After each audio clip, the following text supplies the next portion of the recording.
कुछ नदियाँ सिर्फ जल की धाराएं नहीं होती, वे सभ्यताओं की सिराएं होती हैं जो जीवन को गति और दिशा देती हैं। लेकिन जब इन धाराओं के किनारों पर खून बहता है तो जल भी सवाल करने लगता है। आज हम बात करेंगे उस ऐतिहासिक फैसले की जो पानी के बहाव से ज़्यादा भरोसे के बहाव का प्रतीक था, सिंधु जल समझौता। लेकिन अब एक आतंकी हमले ने उस भरोसे को छन्नी कर दिया है। क्या भारत अब वो धारा मोड़ने जा रहा है जिसे उसने दशकों से संयम से बहने दिया था? 22 अप्रैल 2025 को जम्मू कश्मीर के पहलगांव में हुए आतंकी हमले ने पूरे देश को झकझोर दिया है। 28 निर्दोष पर्यटकों की हत्या ने यह साफ कर दिया कि अब केवल शब्दों से जवाब नहीं दिया जा सकता।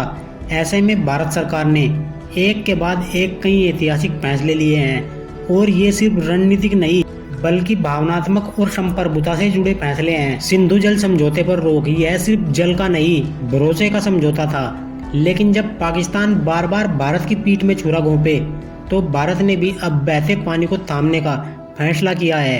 इस कदम से पाकिस्तान की कृषि और ऊर्जा जरूरतों पर गहरा प्रभाव पड़ेगा। सिंधु जल संधि आखिर क्या है और इसका मतलब क्या है? साल था 1960। 9 साल की बातचीत, मध्यस्थ बना वर्ल्ड बैंक और अंत में एक संधि हुई, इंडस वाटर ट्रीटी। इस संधि के तहत भारत और पाकिस्तान ने सिंधु नदी और उसकी 5 सहायक नदियों को आपस में बांटने का फैसला किया। 3 पूर्वी नदियां रावी, व्यास और सतलुज भारत को मिली। 3 पश्चिमी नदियां सिंधु, झेलम और चिनाब गई पाकिस्तान को। मतलब कुल मिलाकर 80% पानी पाकिस्तान को जाता है और भारत सिर्फ 20% पानी का इस्तेमाल कर सकता है।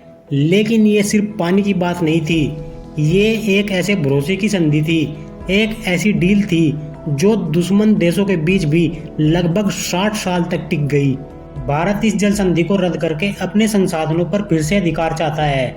यह न सिर्फ सुरक्षा का बल्कि आत्मसम्मान का भी सवाल बन गया है। वहीं भारत सरकार का दूसरा सबसे बड़ा फैसला है, भारत में पाकिस्तानी उच्चायोग को बंद कर दिया गया है।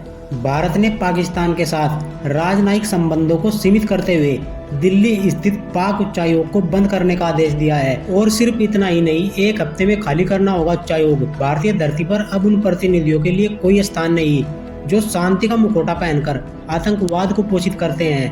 कूटनीतिक संबंधों में इतनी कटौती 1971 के युद्ध के बाद पहली बार देखी जा रही है।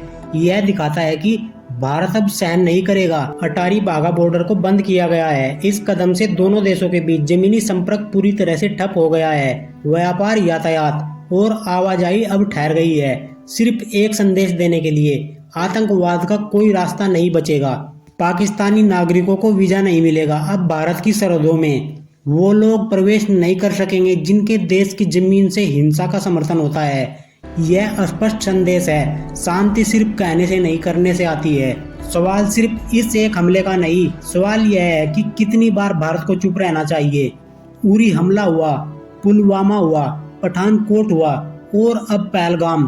क्या अब भी हम सिर्फ बात करते रहें? भारत के ये फैसले एक नए युग की शुरुआत है, जहां पानी बहता है लेकिन जब जरूरत पड़े तो वह रुक भी सकता है। और जब देश के नागरिकों की जान की बात हो तो भारत अब चुप नहीं रहेगा।